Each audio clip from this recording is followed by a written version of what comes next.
아파트값이 바닥을 확인한 것 아니냐 할 정도로 희망적이었던 주택시장이 이처럼 강남에서조차 다시 주저앉는 모습을 보이고 있는 이유는 무엇일까요? 한마디로 매수세가 없기 때문인데요.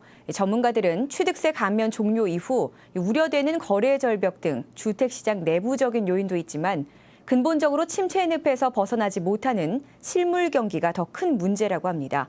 계속해서 방서우 기자가 보도합니다. 거래가 조금씩 늘어나고 가격도 오르는 등 주택시장 분위기가 달라진 배경에는 4.1 대책이 있었습니다. 하지만 4.1 대책도 우려했던 대로 약효가 전방위적으로 확산되지 못하면서 시장은 다시 가라앉고 있습니다. 양도소득세와 생애 최초의 한해서기는 하지만 취득세를 면제해줘도 매수자들은 움직이지 않고 있고 취득세 50% 감면 혜택 종료를 앞두고는 오히려 더 움츠러들고 있습니다. 대책이 발표된 4월 직후 상승폭이 두드러졌던 강남권 아파트 가격은 6월 들어 다시 하락하기 시작했습니다. 거래량도 줄면서 지난 4월과 5월에 비해 크게 줄어든 수준입니다. 이처럼 부동산 1번지이자 4.1 대책의 최대 수혜 지역이라던 강남마저 빠른 속도로 시장이 위축되고 있는 것은 무엇보다 매수세가 뒷받침되지 못하고 있기 때문.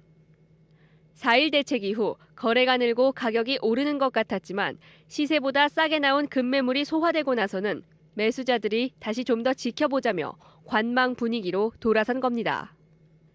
한마디로 집을 사야 할 사람들이 집을 사지 않고 있다는 건데 문제는 지금부터입니다.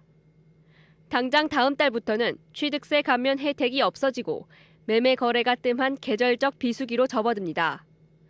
거래 절벽 우려가 나오는 것도 이 때문입니다.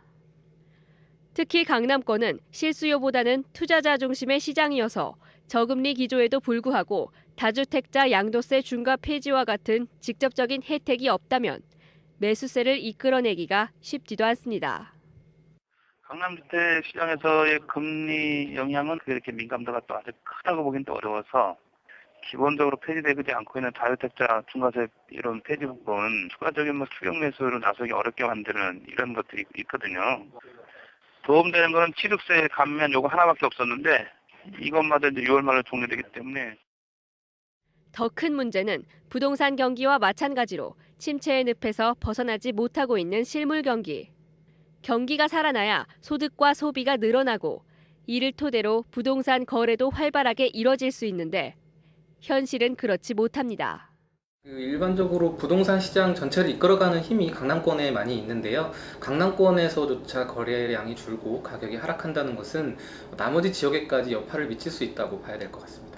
국내 경기나 국제 경기도 어느 정도 회복이 되어야 부동산 시장에 그 돈이 들어올 수 있는 부분이 있기 때문에 어떤 국내 경기, 국제 경기도 회복이 되지 않는다면 부동산 시장이 더 상승하거나 활성화되기에는 좀 어려워 보입니다.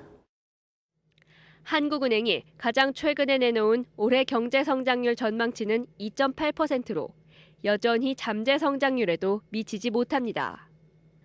때문에 부동산 시장 외적 환경이 하루아침에 개선될 수 없는 상황이라면 내부 체력을 더 키우고 매수세를 끌어들일 수 있는 유인책이 그 어느 때보다 필요하다는 게 전문가들의 지적입니다.